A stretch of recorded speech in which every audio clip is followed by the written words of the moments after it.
sistema nervioso, principales estructuras. Vamos a hablar desde el proceso de la concepción. Vamos a tener en cuenta que en el proceso de concepción la vamos a dividir en 3 subdivisiones importantes: el embrionario, el fetal y el postnatal. Cuando hablamos del proceso de embrionario, es la que se da desde la 8ª semana hasta la gestación, hasta el 2º mes de gestación. Esto quiere decir que estamos hablando aproximadamente de las primeras 8 semanas desde la concepción.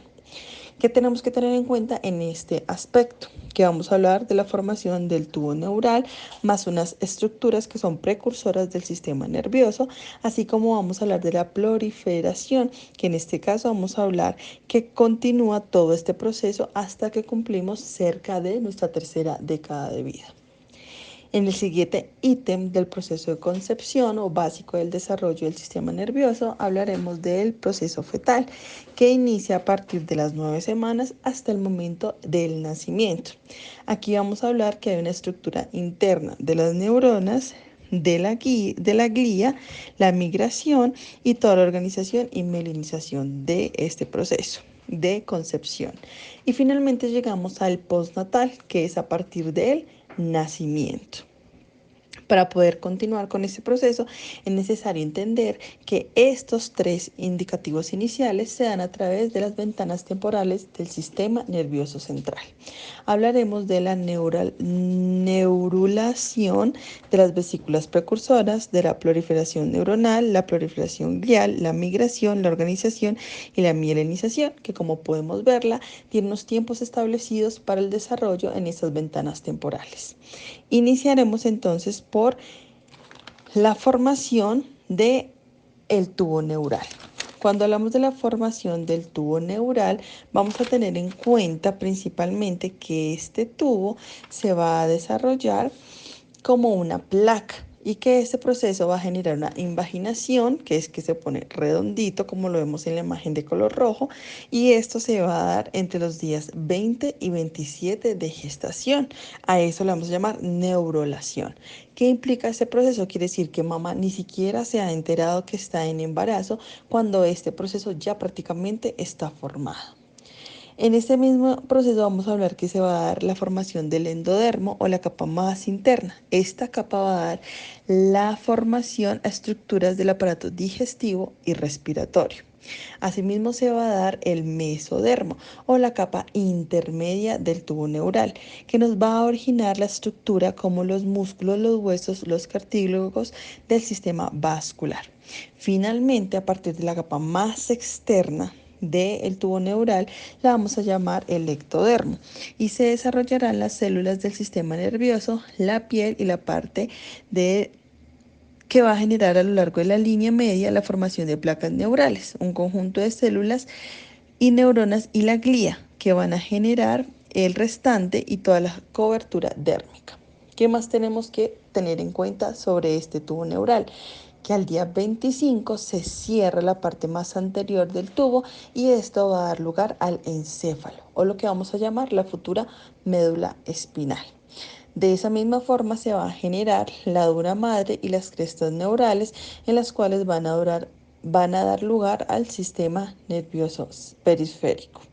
En este momento el embrión ya mide entre 3 y 5 milímetros. En todo este proceso, pues del cual estamos hablando, iniciamos el del desarrollo de las estructuras precursoras.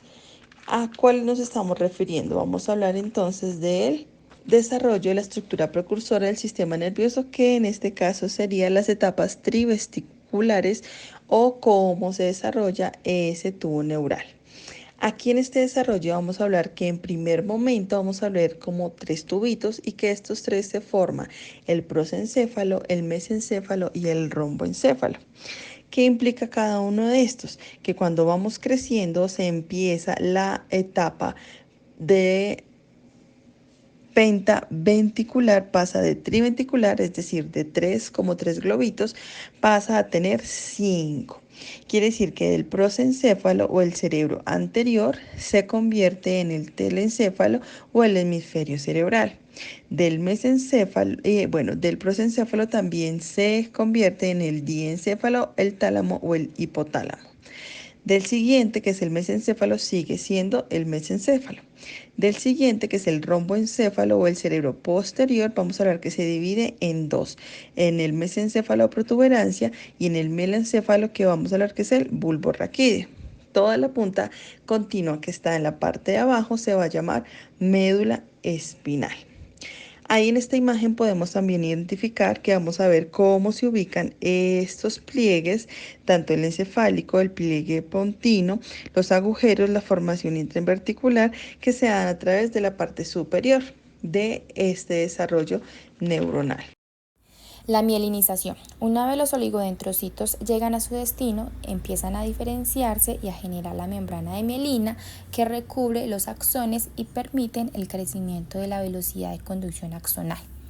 Todo esto permite que el desarrollo cerebral ya esté en su proceso máximo y listo para el nacimiento. Ya en este último trimestre se pueden identificar en el cerebro las siguientes partes: el surco calcáreo, el surco central, el cerebelo, el campo insular, el surco lateral, que dan lugar a la mielinización. Una vez los oligodendrocitos llegan a su destino, empiezan a diferenciarse y a generar la membrana de mielina que recubre los axones y permiten el crecimiento de la velocidad de conducción axonal. Todo esto permite que el desarrollo cerebral ya esté en su proceso máximo y listo para el nacimiento.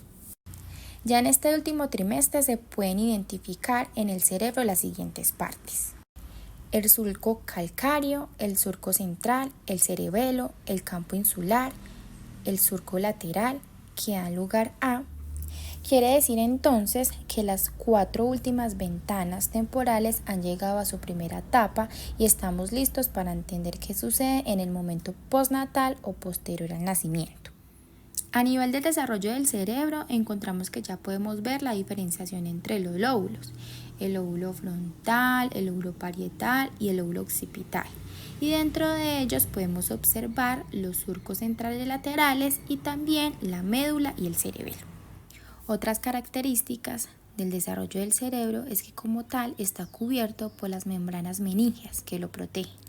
Además, vemos que estas meninges son la dura madre, la acnoides y la pía madre. Estas tres reposan, como ya lo mencionamos, encima del cerebro. Adicionalmente, el cerebro es el órgano más grande y más pesado de todo el sistema nervioso central. Puede llegar a pesar 1000 gramos. Está cubierto por unas meninges, las que acabamos de mencionar, y descansa sobre la cara interna del cráneo y ocupa completamente las fosas anteriores. Estos procesos están unidos fundamentalmente por un segmento de sustancia blanca que se conoce como el cuerpo calloso. Están separados entre sí mediante un espacio angosto conocido como cisura interhemisférica. Ahora vamos a hablar entonces de cómo podemos observar el cerebro y otras grandes estructuras. La corteza cerebral es la capa externa del cerebro y está implicada en funciones de alto nivel como el razonamiento, el procesamiento del lenguaje y la interpretación de la información sensorial. Por otro lado, las estructuras subcorticales comprenden una diversidad de regiones que desempeñan funciones vitales. Las estructuras subcorticales incluyen, pero no se limitan al tálamo, el hipotálamo, los ganglios basales, el hipocampo, la amígdala, el cerebelo y el tronco cerebral. Cada una de estas regiones tiene una función específica y juntas forman una red que posibilita la experiencia humana consciente y regula los procesos corporales. El tálamo, por ejemplo, es un área subcortical clave que actúa como una especie de estación de relevo para la información sensorial y motora que se dirige hacia y desde la corteza cerebral. Asimismo, el tálamo tiene forma ovoide, aproximadamente de 3 centímetros por 1,5 y está localizada en la región media del hemisferio. Está conformado por diferentes núcleos, los cuales dan información directa sobre la corteza cerebral. El tálamo está dividido en hipotálamo, subtálamo, epitálamo, que los encontramos divididos según las funciones y sus regiones. El hipotálamo, por otro lado, regula una serie de funciones autónomas como la temperatura corporal, el apetito y la sed, así como las respuestas al estrés y a las emociones. Los ganglios basales son un grupo de estructuras subcorticales que juegan un papel crucial en el control del movimiento y también están implicados en el procesamiento del aprendizaje y la memoria. Trastornos como la enfermedad de Parkinson, que se caracteriza por la rigidez y el temblor, son el resultado de daños en los ganglios basales. Por su parte, el hipocampo y la amígdala son componentes del sistema límbico, que está fuertemente implicado en la memoria y las emociones. La amígdala está implicada en la generación de respuestas emocionales, en particular en la respuesta al miedo, mientras que el hipocampo juega un papel crucial en la formación de nuevas memorias. El cerebelo, aunque se encuentra por debajo de la corteza cerebral, tiene una estructura cortical y se encarga de la coordinación del movimiento y del mantenimiento del equilibrio. El tronco cerebral, por último, controla una serie de funciones automáticas, vitales, incluyendo la respiración, la frecuencia cardíaca y el sueño.